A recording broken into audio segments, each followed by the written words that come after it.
Tingkatkan profesionalitas wartawan, Dewan Pers gelar UKW di Maluku.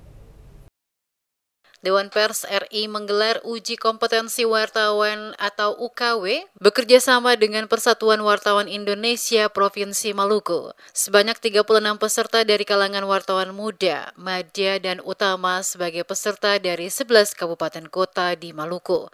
Kegiatan itu resmi dibuka Ketua Dewan Pers Nining Rahayu di Meeting Room Hotel Swiss Bell, Ambon, Jumat 2 Agustus. Rangkaian UKW dimulai dengan pra-UKW pada tanggal 25 Juli, dilanjutkan dengan sesi uji kompetensi pada tanggal 2 hingga 3 Agustus.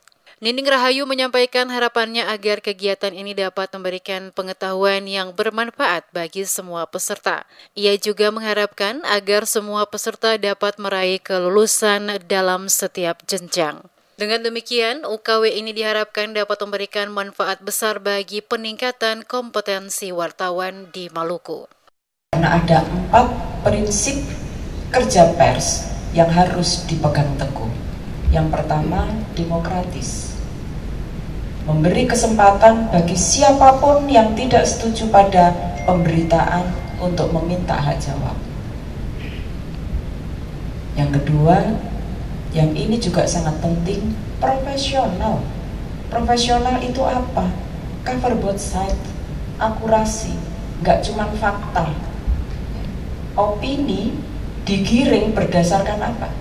Berdasarkan data, berdasarkan informasi yang akurat, tidak sekedar beropini.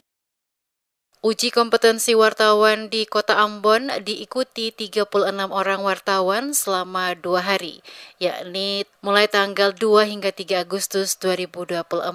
Dewan Pers menunjuk 6 penguji dan Persatuan Wartawan Indonesia Maluku sebagai penyelenggara. Ketua PWI Maluku Alex Sariwating mengapresiasi kepercayaan Dewan Pers atas penyelenggaraan UKW di Maluku.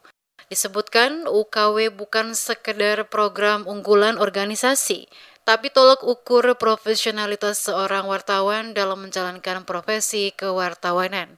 Uji kompetensi untuk jenjang muda 18 orang dan 8 orang untuk jenjang utama.